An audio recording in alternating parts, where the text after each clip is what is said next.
See, I think government has a very fine role to play in our society, doing the things it's supposed to do. Keeping us safe, educating our children, coming when we have a fire. But a government that tries to do everything does nothing well. You have to put government back in its lane. And here in Missouri, to return to the state issues, we have the same kind of problem. We had government doing so many things it shouldn't be doing, it doesn't do the things it's supposed to do well. Let me offer you a few Missouri statistics. Missouri is one of 3 states in the country that spends more than 30% of its state budget on Medicaid alone. Good. We spend 35%. That's why they keep moving here. Now, if you add Medicaid, welfare, and pensions together, you spend 60% of the state budget. Before you hire a cop, before you pave the road, before you educate a student. Is that what we want our government to look like? What does that pattern get you? Well, I can tell you what it gets you here in Missouri. According to the U.S. Chamber of Commerce, in a survey they release every year, Missouri in 2011 finally hit bottom. We ranked 50th out of 50 states in business friendliness. And the numbers bear that out. In 2010, Missouri lost 90,000 net jobs. That was the 3rd worst performance in the country. So what are we doing? We're misappropriating our state money. We've got the state doing a whole bunch of things it shouldn't do. We're losing jobs to every state on our border, except Illinois, which is that's the case too. Our educational standards are slipping. Our welfare rolls are rolling.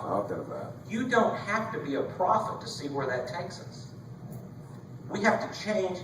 Here's the answer, both the state government and the federal government. You have to change the machinery and the incentives of government. Sitting around having an academic discussion about accounting is never going to fix the problem. If the buckets exist, somebody's going to fill them.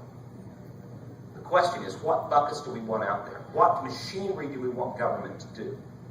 And one of my concerns as a lifelong conservative is, we tend to get elected, but we don't leave any footprints. It's like we were never there. We move into government, we don't change anything. We might cut a few things. The liberals will howl that it's the end of the world. And then we move out. And government looks pretty much the same. Since Ronald Reagan left the political scene, they do polling every year. They just released another one last week, I believe it was. Americans have grown steadily more conservative every year. During that period of time, government has grown larger and more intrusive into our lives. We've won the argument but lost the government. Why? Because, frankly, the liberals have a better playbook than we do. When they get in office, they immediately implement program after program after program. They change the structure of government. And we tend not to respond.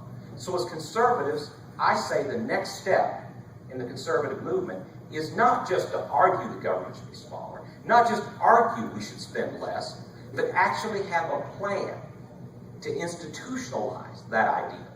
And that's why I'm running. Those of you who've seen my literature will see that I have a comprehensive reform plan for the state of Missouri.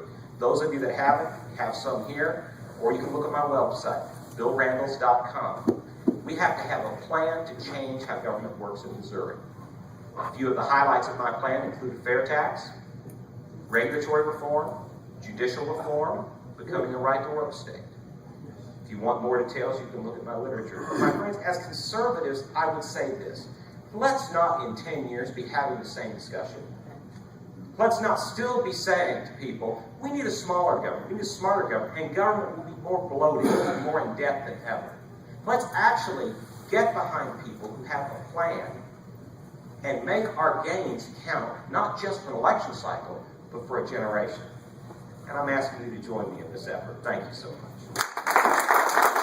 For more information on how you can help restore our freedoms, visit our website at www.billrandles.com. Paid for by Missourians for Randles, Johnny Brown Treasurer.